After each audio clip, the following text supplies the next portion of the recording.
우리가 지난주에 예수님께서 제자들을 데리시고 가이사라 지역에 가셔서 빌립보 가이사라 지역에 가셔서 제자들에게 질문하시는 그러한 내용들을 가지고 말씀을 나누었습니다. 당신이 고난 받으실 것을 이제 염두에 두시면서 그 제자들에게 자기의 정체성을 분명히 확인시키고자 하는 그런 의도를 갖고 예수님께서 제자들을 데리고 가셔서 그들에게 물었습니다. 핵심적인 질문은 다른 것이 아니라 너희는 나를 누구라 하느냐라고 하는 것이었습니다. 그랬더니 성질이 급한 베드로가 주는 그리스도시요 살아계신 하나님의 아들입니다. 아주 예수님께서 질문하자마자 바로 예수님이 기뻐하실 만한 그러한 고백을 하나님 앞에 예수님 앞에 드렸던 것입니다. 그럴 때 예수님께서 베드로에게 말씀하신 바가 무엇이냐니까 오늘 17절 말씀입니다. 17절 우리 한번 다 같이 한 번 더 읽도록 하겠습니다. 예수께서 대답하여 이르시되 바요나 시몬아 내가 복이 있도다. 이를 내게 알게 하니는 혈육이 아니요 하늘에 계시는 내 아버지시니라. 아멘. 혈육이 아니고 하늘에 계신 내 아버지가 그것을 알게 한 것이다. 이렇게 말씀하고 있는 것입니다. 내가 복이 있다. 내가 복이 있다. 지금 너가 이러한 고백을 한다는 것 자체가 너무나도 귀한 복이다라고 이야기하는 것입니다. 예수님이 메시아이고 예수님이 그리스도이고 하나님의 아들이시다라고 하는 것을 고백한다는 것 자체가 엄청난 복임을 말씀해주고 있는 것입니다. 왜 이것이 복된 고백일까? 베드로가 이렇게 예수 그리스도를 하나님의 아들로 메시아로 고백할 수 있다는 것이 왜 이렇게 귀한 것일까라고 우리는 한번 생각해 볼 수 있는 것입니다. 우리가 한동안 하이델베르그 요리문답을 쭉 배워왔는데 하이델베르그 요리문답 1문에서 뭐라고 묻느냐면 살아서나 죽어서나 당신의 유일한 의로는 무엇입니까? 이렇게 묻습니다. 살아있을 때도 의로가 되고 죽어도 의로가 되는 것, 참 의로가 되는 것, 그게 무엇이냐라고 이렇게 묻습니다. 여기 의로라고 하는 단어를 사용했지만 실은 우리가 쉽게 이해하자면 참 행복이 무엇이냐 이렇게 묻는 거예요. 참 행복이 무엇이냐 한번 생각해 보세요. 내 인생의 참 행복이 무엇인가 한번 생각해 보세요. 그런데 그 답은 뭐라고 얘기하냐면 살아서나 죽어서나 나는 나의 것이 아니요 몸도 영혼도 나의 신실한 구주 예수 그리스도의 것입니다. 그렇게 얘기하고 있어요. 나의 신실한 구주 예수 그리스도의 것, 나의 몸과 영혼이 예수 그리스도의 것입니다. 그렇게 얘기하고 있습니다. 여러분, 인간은 하나님으로부터 지음받았기 때문에 하나님과 더불어 살 때 가장 행복한 것입니다. 하나님께 속하여서 하나님 그분을 알고 그분과 교제하며 살아가는 것이 가장 큰 행복이에요. 자, 우리 학생들에게 물어봐도 잘 알 거예요. 우리 여기 준민이가 앉아 있는데 준민이한테 물어봐도 잘 알아요. 물고기는 어디에서 살아야 가장 행복합니까? 예? 바다라고. 뒤에서도 소리가 났어요. 예. 물 속에 살아야 가장 행복한 거예요. 그럼 사람은 어디에 살아야 가장 행복할 수 있을까요? 하나님 품 안에 살아야 가장 행복한 거예요. 하나님 안에 거할 때 가장 행복한 것이죠. 그래서 요한복음 17장 3절에서 뭐라고 얘기했냐면 영생은 곧 유일하신 참 하나님과 그가 보내신 자 예수 그리스도를 아는 것이다. 그렇게 얘기했습니다. 영생이 뭐냐? 영원히 사는 것입니다. 맞는 말이죠. 내가 이러한 이야기 할 때마다 항상 말씀드리는 게 있어요. 영원히 사는 것은 지옥에서도 영원히 살아요. 영원히 사는데 중요한 게 있습니다. 그게 무엇이냐니까 유일하신 참 하나님과 그가 보내신 아들 예수 그리스도를 아는 것이다 라고 하는 거예요. 여기 안다라고 하는 말은 단순히 그냥 지식을 아는 게 아니라 그분을 깊이 아는 거예요. 경험되어 아는 거예요. 연합되었을 때 안다라고 하는 개념이 여기에 담겨 있는 거예요. 그런데 우리 인간은 그 하나님으로부터 지음받아서 하나님을 알고 하나님과 함께 교제하며 살았는데 그 세월이 오래지 못하였습니다. 왜 그랬습니까? 아담과 하와의 죄로 인하여서 모든 사람은 죄 아래 거하게 되었습니다. 그리고 모든 사람은 죄로 말미암아 하나님과 단절되게 되었습니다. 하나님이 여기 계시다면 인간은 죄로 말미암아 이젠 하나님으로부터 분리될 수밖에 없었습니다. 그리고 인간은 하나님을 알 길이 없었습니다. 로마서 3장 9절에서 18절에 있는 말씀 보면 한번 제가 읽어보겠습니다. 그러면 어떠하냐? 우리는 나으냐? 결코 아니라 유대인이나 헬라인이나 다 죄 아래에 있다 그래요. 인간이 놓여있는 지금 상태가 어떻습니까? 모든 사람이 다 죄 아래에 있다 그렇게 얘기하고 있습니다. 인정하십니까? 모든 사람이 죄 아래에 있어요. 그러면서 10절에 기록된 바 의인은 없나니 하나도 없으며 깨닫는 자도 없고 하나님을 찾는 자도 없고 다 치우쳐 함께 무익하게 되고 선을 행하는 자는 없나니 하나도 없다 그렇습니다. 죄로 말미암아서 죄 아래에 있는 인간들은 하나님을 알 길이 없습니다. 깨닫지도 못합니다. 하나님을 찾지 못합니다. 그리고 선을 행치 못하는 것입니다. 영적으로 타락했기 때문에, 영적으로 죽었기 때문에, 그래서 그들의 눈앞에 하나님을 두려움이 없다라고 말씀하고 있습니다. 18절에 가니까 그들의 눈앞에 하나님을 두려움이 없느니라. 하나님을 알지 못하는 거예요. 하나님을 모르고 사는 것, 하나님을 찾지도 못하는 것, 그러면서 무감각한 가운데 끊임없이 범죄 가운데 살아가는 인생, 그것이 바로 하나님을 떠난 인간이다라고 성경은 말씀해주고 있는 것입니다. 로마서 5장 12절 이 말씀은 암기를 하셔도 좋아요. 우리 다 같이 한번 읽어보겠습니다. 그러므로 한 사람으로 말미암아 죄가 세상에 들어오고 죄로 말미암아 사망이 들어왔나니 이와 같이 모든 사람이 죄를 지었으므로 사망이 모든 사람에게 이르렀느니라. 한 사람으로 말미암아 죄가 세상에 들어왔다. 누구입니까? 아담 그가 하나님 앞에 범죄함으로 말미암아 모든 세상에 죄가 들어오게 되었다. 죄로 말미암아 얻어진 게 뭐라고요? 사망이다라고 이야기하고 있습니다. 사망.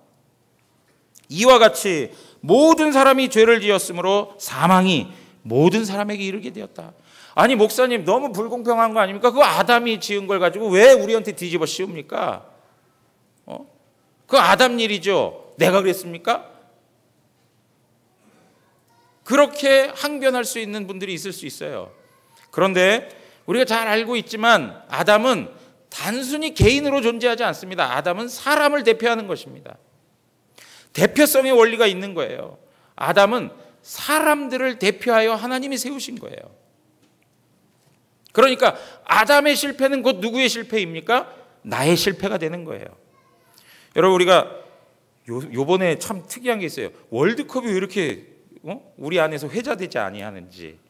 너무 큰 이슈들이 많으니까, 그죠? 그리고 또 안타까운 거는 이제 약체로 분류되는 그런 것들 때문에 그렇게 회자되지 못하는 것 같아요. 근데 여러분 보세요. 지난번에도 보스니아한테 어떻게 됐습니까? 제가 알기로 졌습니까? 다 모릅니까? 관심 없습니까? 예. 아무튼 국가대표팀이 어느 나라 대표팀하고 싸웠습니다. 그랬을 때 지게 되면 우리는 뭐라고 표현하냐면 우리가 졌다. 우리나라가 졌다. 이렇게 표현을 합니다. 혹은 우리가 이기면 어떻게 표현합니까? 우리가 일본을 이겼다. 우리가 미국을 이겼다. 뭐 이런 식으로 표현합니다. 제가 직접 나가서 뛰었습니까? 아니요. 뛰지 않았습니다. 그들은 우리의 대표이기 때문에 그들이 한 것이 우리들에게 그대로 다 책임성 있게 오는 것입니다. 마찬가지로 아담이 범죄한 것을 인하여서 어떻게 돼요? 모든 사람이 다 죄 가운데, 그리고 죄로 말미암은 사망 가운데 있다는 거예요. 그래서 성경 곳곳에서는 우리의 실존에 대해서 말하기를 뭐라고 얘기하냐면 허물과 죄로 죽었던 우리, 이렇게 표현하고 있습니다. 허물과 죄로 죽었다.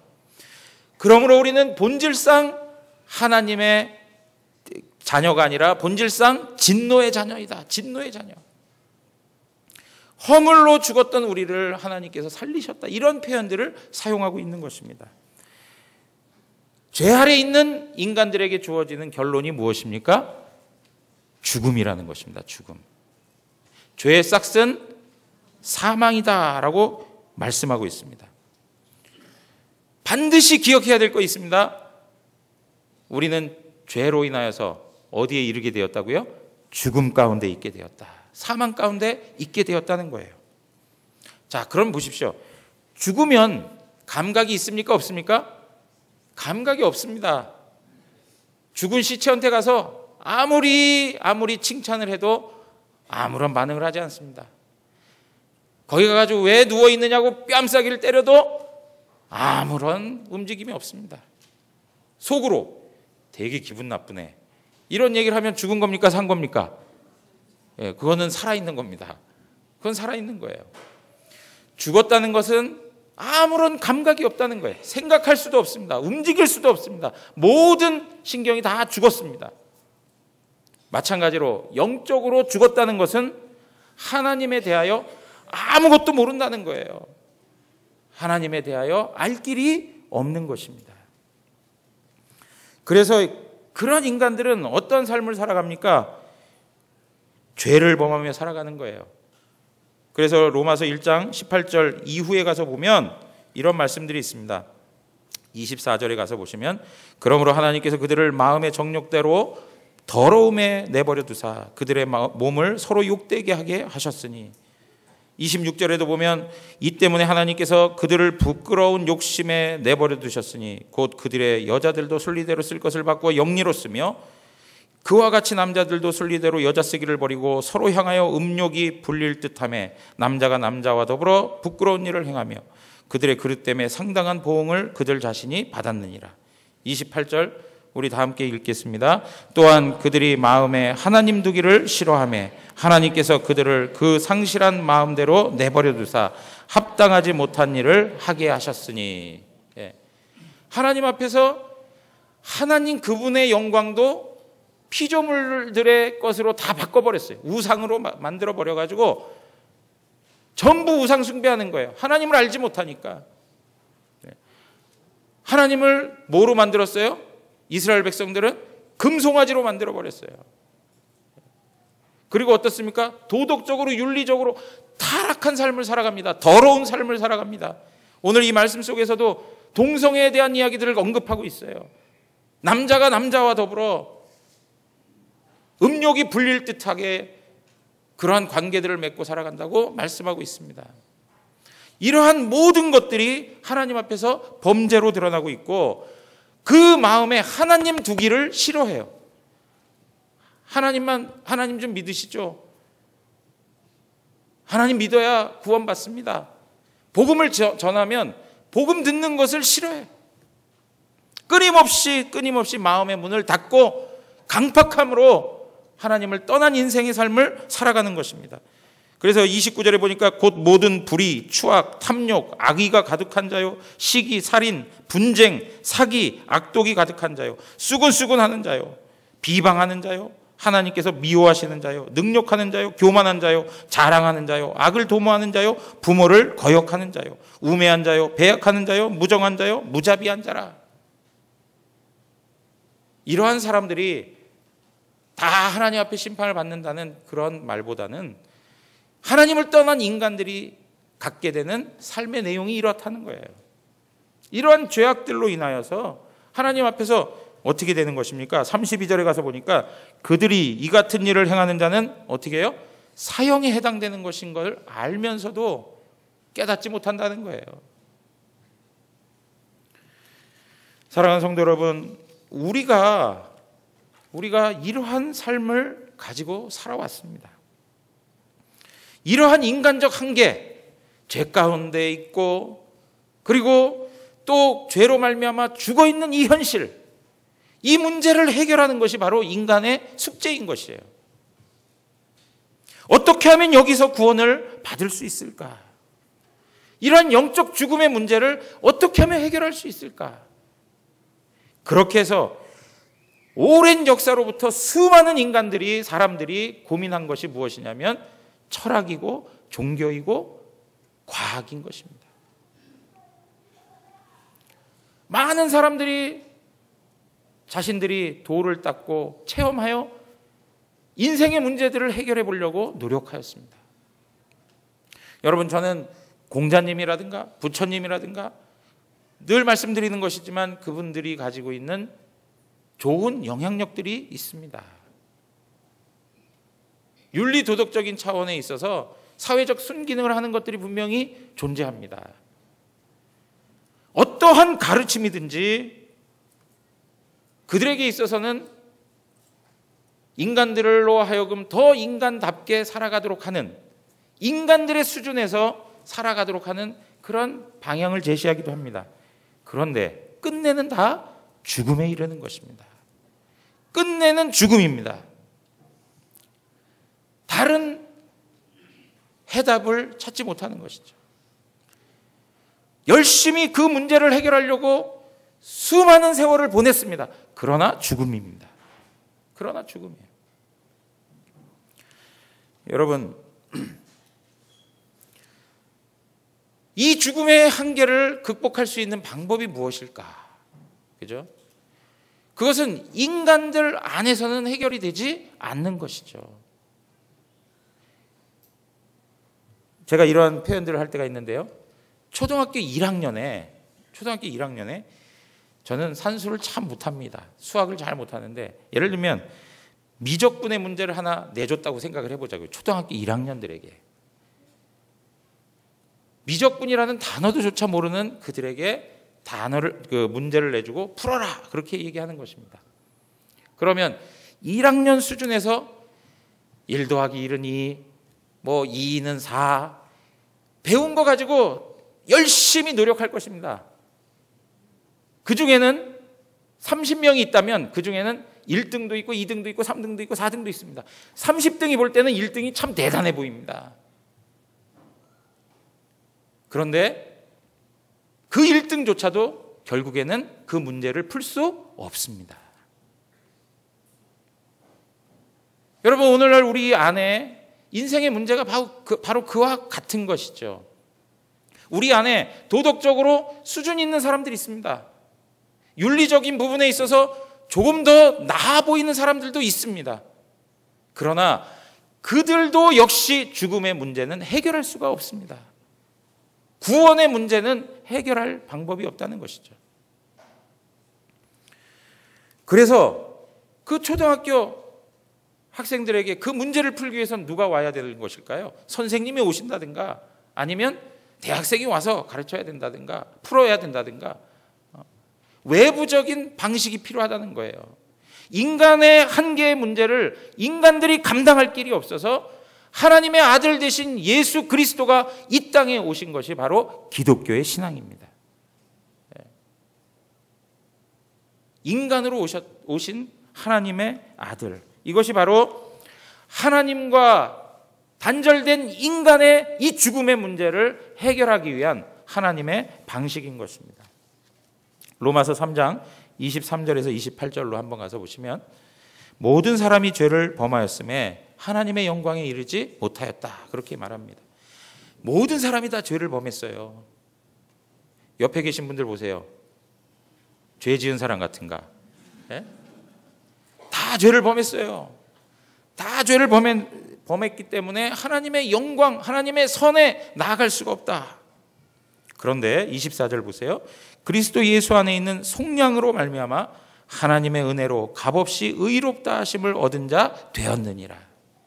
여러분, 죄를 짓게 되면 불의하기 때문에, 의롭지 못하기 때문에 하나님 앞에 나갈 수가 없어요. 그런데 인간 안에서는 의로워질 수가 없습니다. 우리는 하나님 앞에서 그 죄값을 치를 수가 없는 것이죠. 그냥 죽음을 당할 수밖에 없는 그런 운명인 것이죠.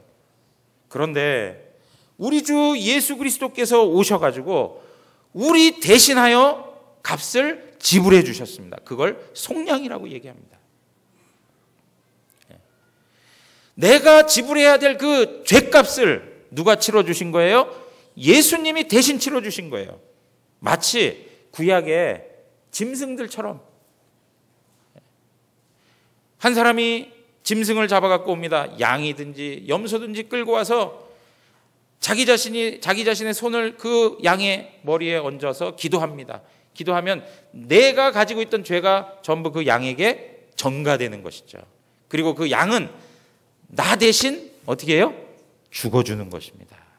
죽어주는 거예요. 자, 그래서 25절 우리 다 같이 한번 읽겠습니다. 25절 읽습니다. 이 예수를 하나님이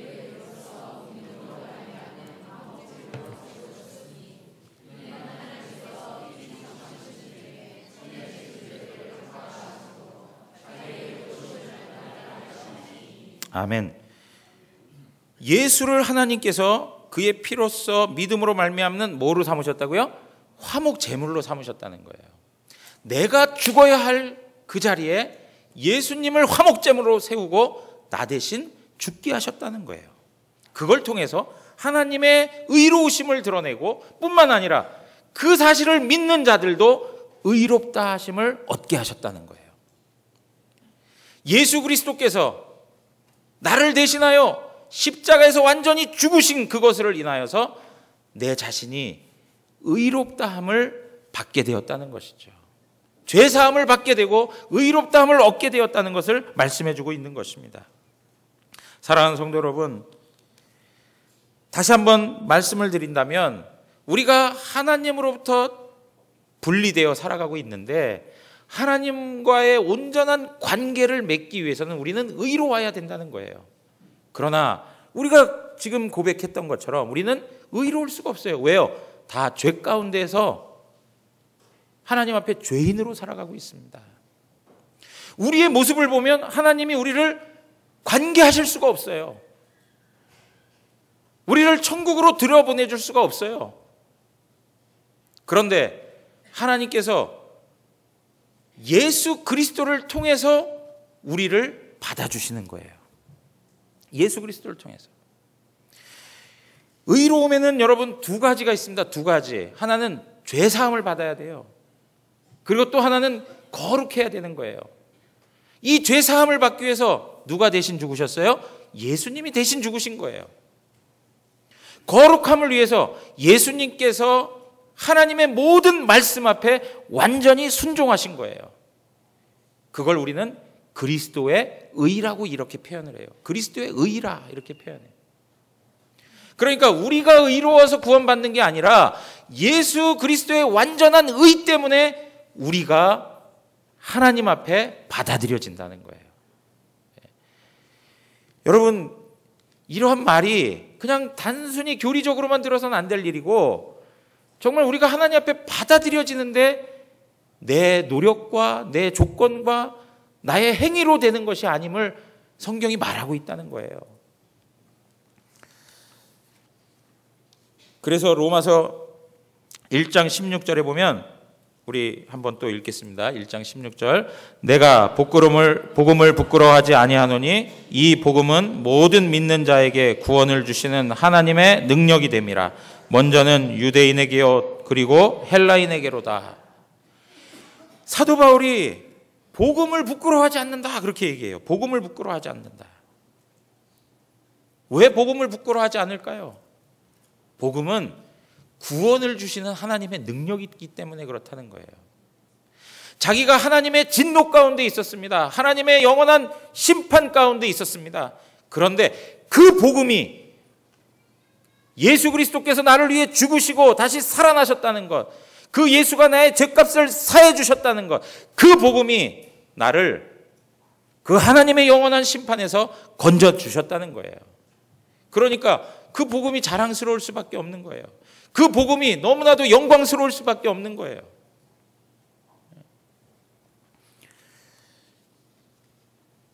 사랑하는 성도 여러분, 하나님께서는 우리와 관계하시고 우리로 하여금 영원한 영생의 복을 누리게 하시고자 하나님의 아들 예수 그리스도를 하나님의 구원의 계시로서 우리에게 허락해 주셨습니다.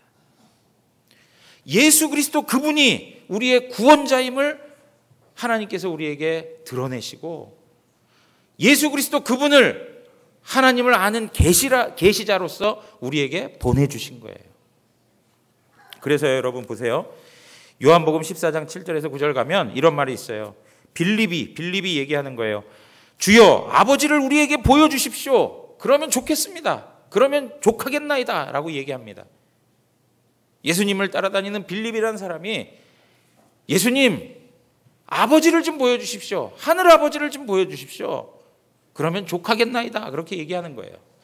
그랬더니 빌립이 이야기하는 거예요. 예수님이 얘기하는 거예요. 예수님께서 이르시되 빌립아 내가 이렇게 오래 너희와 함께 있으되 내가 나를 알지 못하느냐? 나를 본 자는 아버지를 보았거늘 어찌하여 아버지를 보이라 하느냐? 그렇게 얘기해요. 예수님이 말씀하는 거예요. 하나님을 좀 보여주세요 라고 하는 그 사람에게 예수님이 말씀하시는데 나를 본 자가 누구를 본 거라고요? 하나님을 본 거라는 거예요. 하나님 아버지를 본 거라는 거예요. 그러니까 하나님 그분이 누구인지를 가장 잘 나타내 보이신 분이 누구세요? 예수님인 거예요. 예수님. 그런데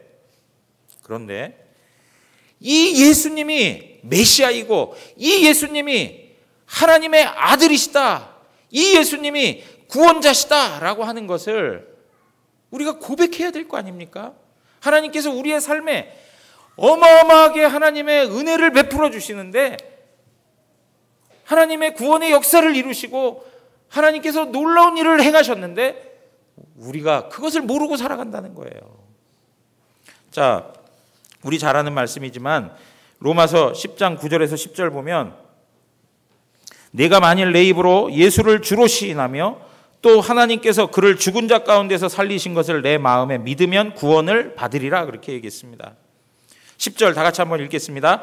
사람이 마음으로 믿어 의에 이르고 입으로 시인하여 구원에 이르느니라. 예수 그리스도 그분이 메시아입니다. 그리스도이십니다.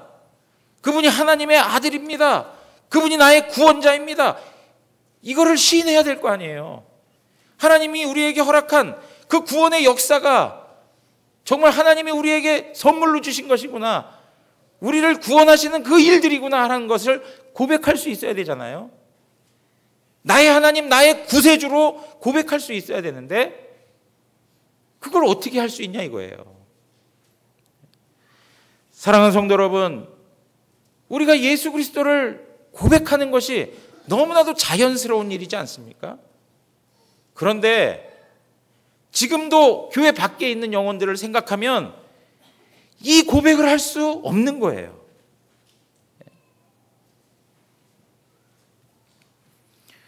그러면 이것을 우리가 어떻게 알 수 있느냐는 거예요. 어떻게 하나님께서 베푸신 모든 구원의 사건들과 이 기적과 놀라운 일들이 나의 것이 될 수 있느냐는 거죠.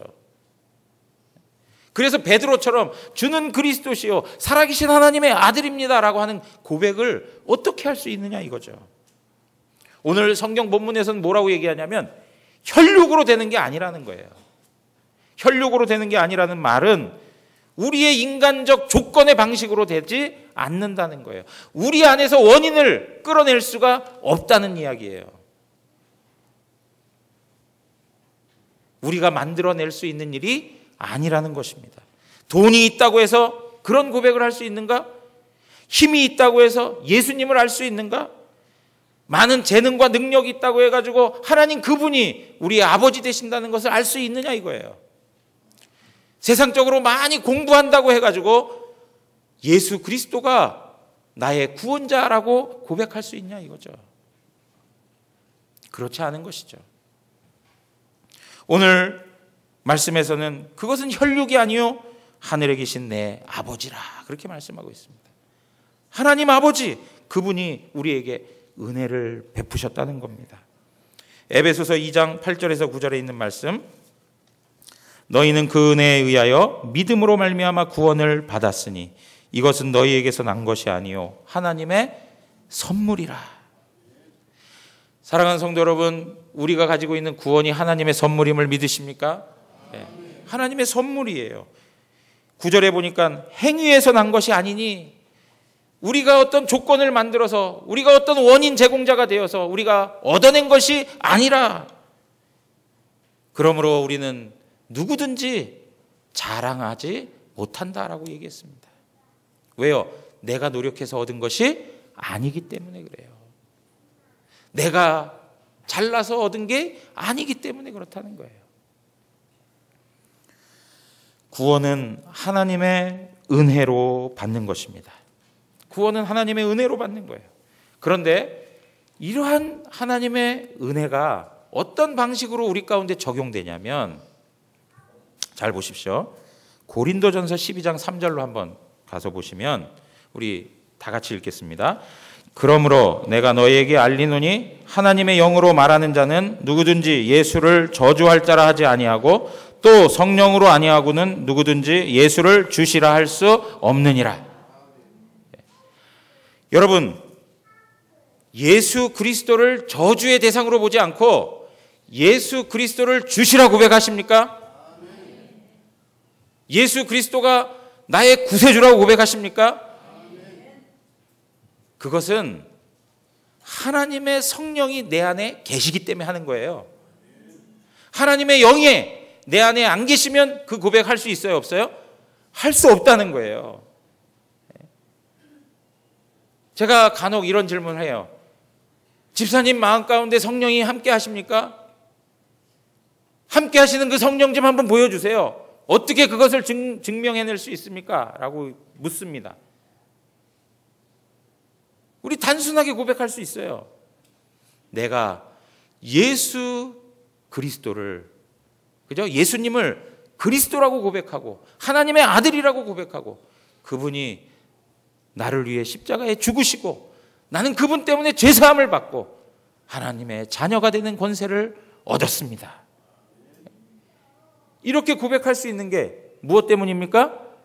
성령이 내 안에 계시기 때문에 그런 거예요. 성령이 내 안에서 역사하시기 때문에 그 고백을 하는 거예요. 성령이 아니면 그런 고백을 할 수가 없다는 것이죠. 그러니까 여러분 보세요.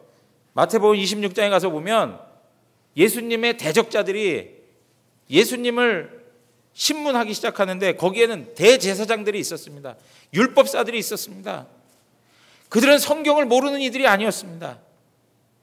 그런데 어떻게 합니까? 예수님에게 묻습니다. 네가 하나님의 아들 그리스도이냐? 우리에게 말하라. 그렇게 얘기합니다. 성령 하나님께서 그들 마음 가운데 역사하지 아니하니까 그들은 예수가 그리스도인지 하나님의 아들인지 알지 못하는 것입니다. 사랑하는 성도 여러분, 가룟 유다를 한번 생각해 보세요. 가룟 유다. 가룟 유다는 다른 제자들과 더불어서 똑같이 예수님과 함께 했던 사람입니다.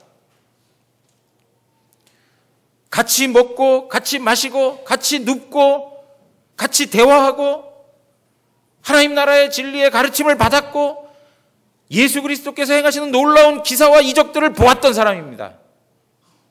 그런데 그는 예수 그리스도를 배반했습니다.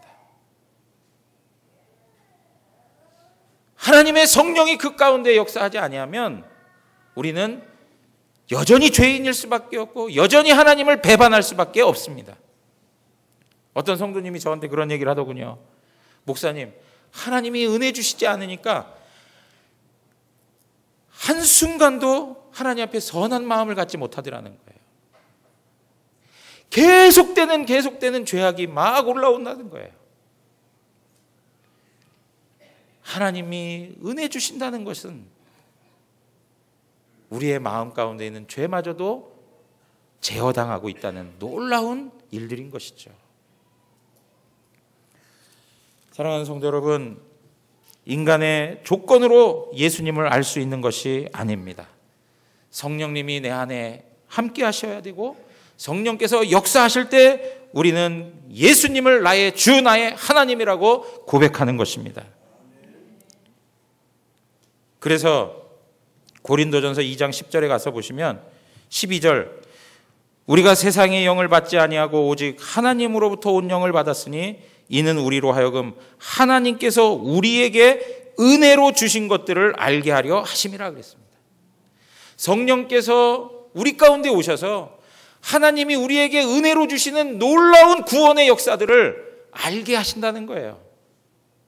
성령이 아니면 깨달을 수가 없어요. 알지 못해요. 하나님이 나를 얼마나 사랑하는지 그걸 느끼지 못해요. 왜 그렇습니까? 우리는 죄 가운데에서 죽어 있기 때문에 그래요. 죽어 있기 때문에. 그러니까 성령이 내 영 가운데 와서 나를 살려줘야만 하나님의 은혜가 무엇인지를 알게 되는 것이고, 하나님이 나의 아버지 되시고 예수 그리스도가 나의 구원자 되심을 알게 되는 것입니다. 성령님이에요. 성령님. 사랑하는 성도 여러분, 보십시오. 베드로가 예수 그리스도의 복음을 가지고 설교할 때 3,000명, 5,000명씩 그 하나님 말씀 앞에서 자신들의 죄를 깨닫고 가슴을 치면서 우리가 어떻게 구원을 받을 수 있겠습니까? 라고 고백하며 하나님 은혜 앞에 나왔습니다. 반대로 그 당시에 스데반이라고 하는 하나님의 사람이 복음을 들고 예수 그리스도의 이름을 증거하였을 때 그 주변에 있던 많은 사람들이 돌을 들고 강팍한 마음을 가지고 그 스데반을 죽였습니다. 똑같은 하나님의 말씀이 증거되었습니다. 그러나 회중들 가운데 나타나는 반응은 너무나도 달랐습니다. 왜 그럴까요? 스데반이 설교가 부족해서 그랬을까요? 그렇지 않습니다. 스데반은 그 내용들을 보면 철저히 하나님의 복음에 충만했던 사람이었습니다. 스데반이 성령이 부족해서 그랬을까요? 하나님 말씀을 보십시오. 스데반이 성령이 더욱 충만하여 하나님께서 그에게 은혜를 부어주시는 그 사건들이 거기 기록되어 있습니다.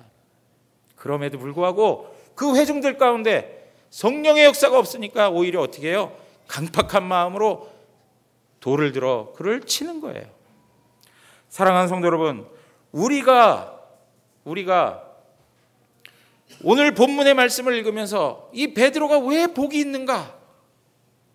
그것은 하나님의 영원한 비밀, 하나님의 은혜의 말씀들, 하나님께서 우리를 얼마나 사랑하시는지, 하나님께서 우리를 어떻게 구원하셨는지, 그리고 그 예수 그리스도가 어떤 분인지를 온전히 고백할 수 있다는데 그것이 복된 것입니다. 강팍한 마음으로, 패역한 심령으로 하나님의 말씀을 무시하고 끊임없이 하나님의 복음을 저주하는 인생으로 살지 않고 돌을 들어서 복음 전도자를 향하여 돌을 던지는 그러한 인생으로 살아가지 아니하고, 하나님의 말씀이 들려질 때 그 말씀으로 인하여 마음이 활짝 열리고 그 가운데 찾아오시는 하나님의 사랑과 은혜가 무엇인지를 깨닫고 자기 자신의 죄인됨을 고백하며 하나님의 영광스러움을 볼 수 있다는 것이 우리에게 복인 것입니다. 그리고 그분과 함께 교제하며 그분을 알아가며 살아가는 것, 이것이 행복인 거예요. 이것이 행복인 거예요. 사랑하는 성도 여러분, 우리 안에 이러한 은혜를 하나님께서 주셨다는 것입니다. 우리에게 이 은혜를 주셨다는 거예요. 이러한 말씀뿐만 아니라 우리가 예수 믿고 나서도, 보십시오, 예수 믿고 나서도 하나님을 계속 알아가는 과정이 필요합니다. 더 깊이 하나님을 알아가는 과정이 필요해요.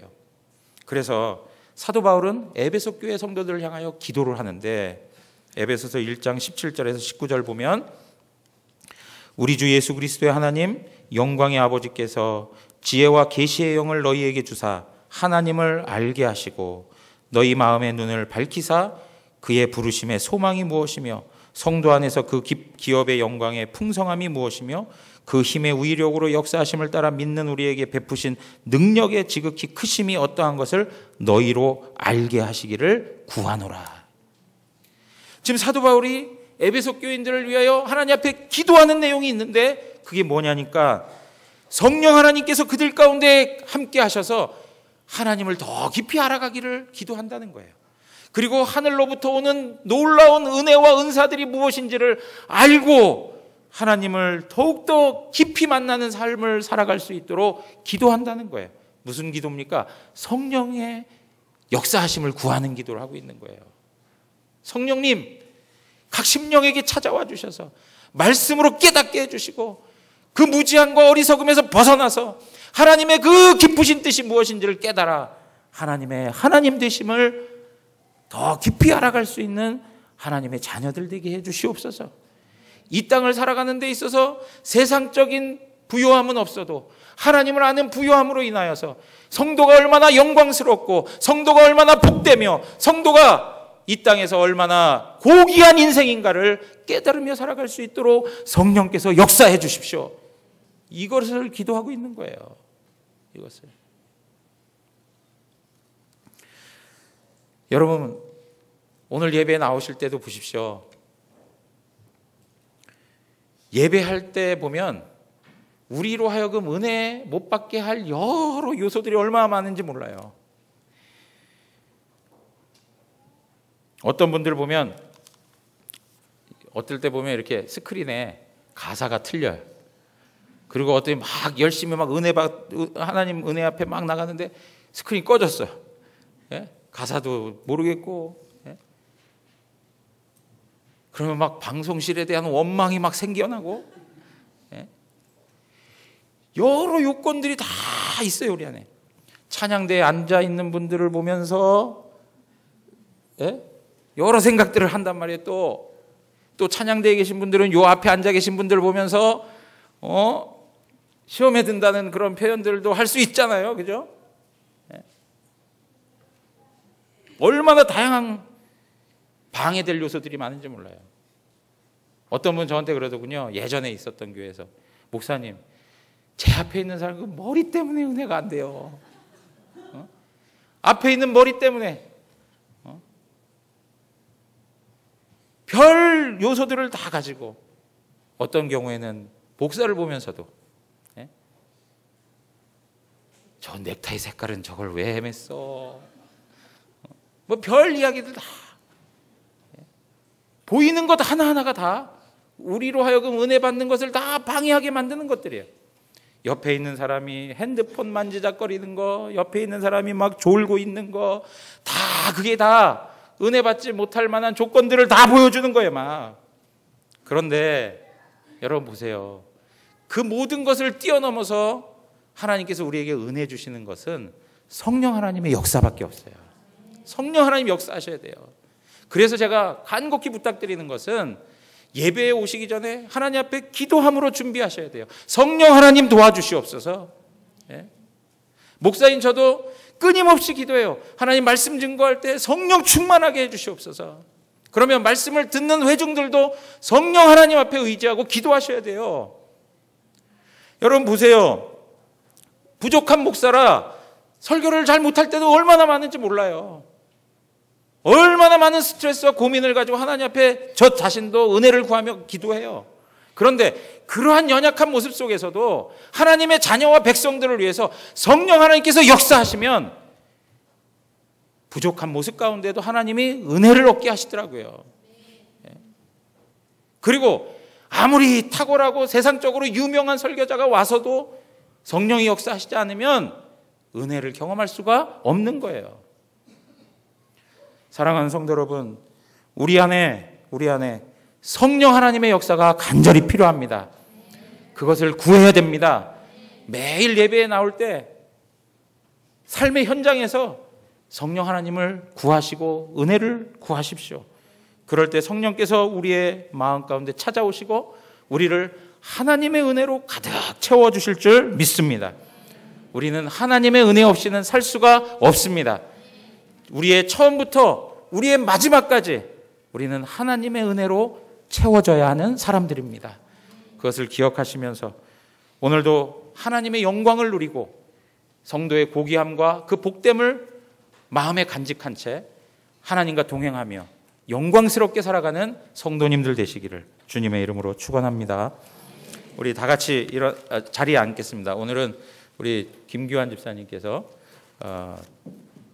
하나님의 은혜 특송을 하고 1절 후렴한 다음에 그 다음에 다 같이 일어나서 같이 찬양하도록 하겠습니다.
나로 그 십자가 품게 하시니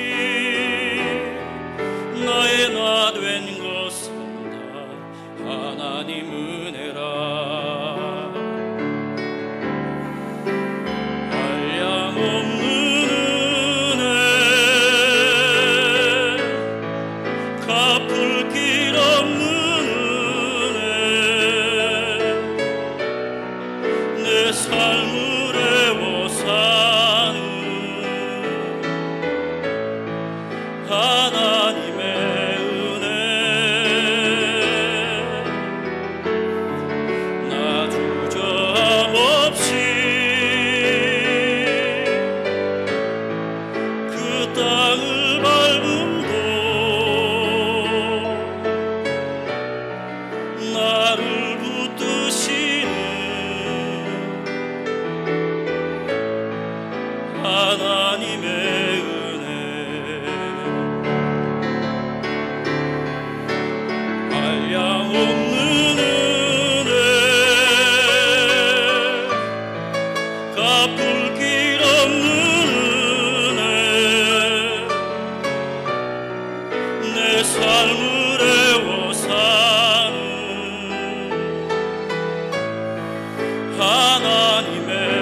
나를 부르시니가 하나님,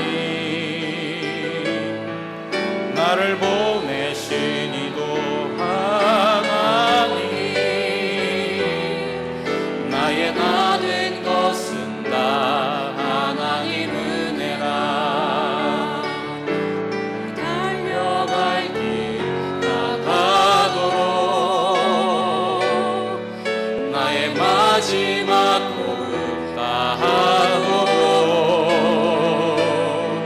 나로 그 십자가 품게 하시니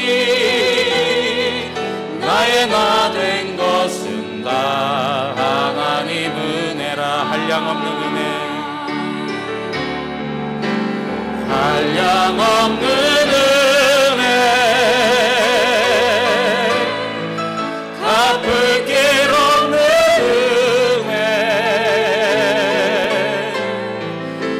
삶을 애워싸는 하나님의 은혜. 나 주저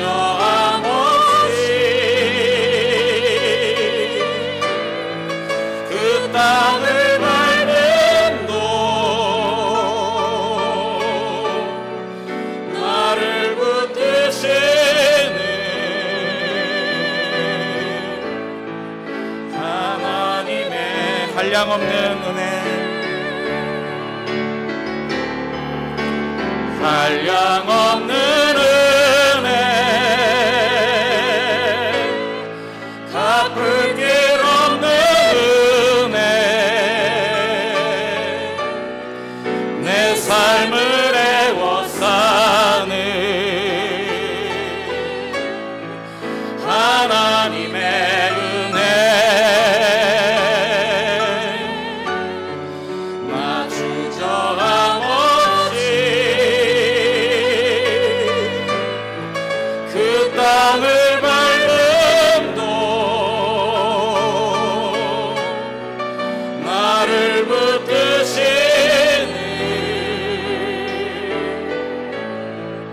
하나님의 은혜.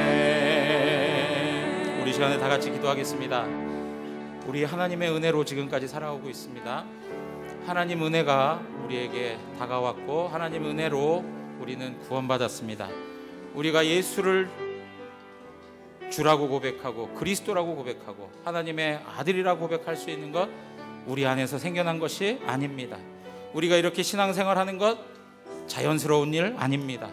이 모든 것이 하나님의 은혜와 사랑이요 하나님의 주권적인 복주심 때문에 가능한 것입니다. 다시 한번 그 은혜를 생각하면서 그 고귀한 하나님의 은혜와 사랑을 품고 살아가는 성도로서 더욱더 하나님 은혜 앞에 감사하며 영광스러움을 가지고 살아갈 수 있는 성도가 되게 해달라고 우리 시간 기도하며 간구하도록 하겠습니다. 다 같이 기도하겠습니다. 살아계신 하나님 아버지, 하나님의 이름을 찬양합니다. 하나님 아버지, 우리 가운데 허락한 하나님의 은혜 앞에 나갑니다. 하나님 아버지, 우리의 인생 가운데 하나님 아버지, 우리를 내버려 두지 아니하시고 더러움과 죄악 가운데 버러지 같은 인생 가운데 하나님 아버지, 인간 쓰레기 같은 아버지 그렇게 추악하고 비참한 우리의 모습들 가운데 내버려 두지 아니하시고 영원한 심판과 지옥의 그 권세 가운데 우리를 두지 아니하시고 우리를 구원하여 주시고 우리에게 찾아와 주셔서 하나님 은혜를 허락해 주시니 감사합니다. 하나님 아버지, 성령을 통하여서 우리로 하여금 주 예수 그리스도를 알게 하시고 살아계신 하나님 그분이 우리의 아버지 되시고 우리를 사랑하시며 우리 가운데 은혜와 자비를 베푸시는 긍휼의 하나님이심을 알게 하시며 하나님 아버지, 여호와 하나님에 대한 지식들을 더 깊이 가져갈 수 있도록 은혜 주시니 감사합니다. 하나님 아버지, 진실로 더욱더 주님 깊이 알아가기를 원합니다. 하나님 성령님께서 붙잡아 주셔서 우리로 하여금 주님을 알아갈 수 있도록 도와주시고 성령 하나님의 깨닫게 하심이 우리의 인생 가운데 풍성하게 일어날 수 있도록 도와주시옵소서. 우리의 마음 강팍해지지 않기를 원합니다. 냉랭해지지 않기를 원합니다. 하나님 아버지, 주님께서 주시는 성령 하나님의 역사하심을 통하여서 우리의 마음이 더욱더 세워지게 하시고 믿음으로 서게 하시고 하나님 은혜 앞에 감사함으로 나아갈 수 있도록 하나님 역사해 주시옵소서. 그 부유하신 하나님의 사랑을 감당하고 아버지여 찬양하고 하나님 아버지 앞에 영광 돌리며 살아갈 수 있도록 은혜를 주시옵소서. 주님 감사합니다. 지금은 우리 주 예수 그리스도의 은혜와 하나님 아버지의 크신 사랑과 성령 하나님의 함께 하시고 역사하심이 오늘도 주님을 나의 주, 나의 하나님, 예수를 나의 구세주로 고백하는, 그래서 그것이 얼마나 복되고 영광스러우며 또한 성령 하나님을 의지하고 사모하면서 더 깊이 주님을 알아가고 그 주님으로부터 오는 풍성한 은혜를 누리기를 소원하는 우리 모든 성도님들 머리 위에, 그 삶의 터전 위에 이제로부터 영원토록 함께 있을지어다. 아멘.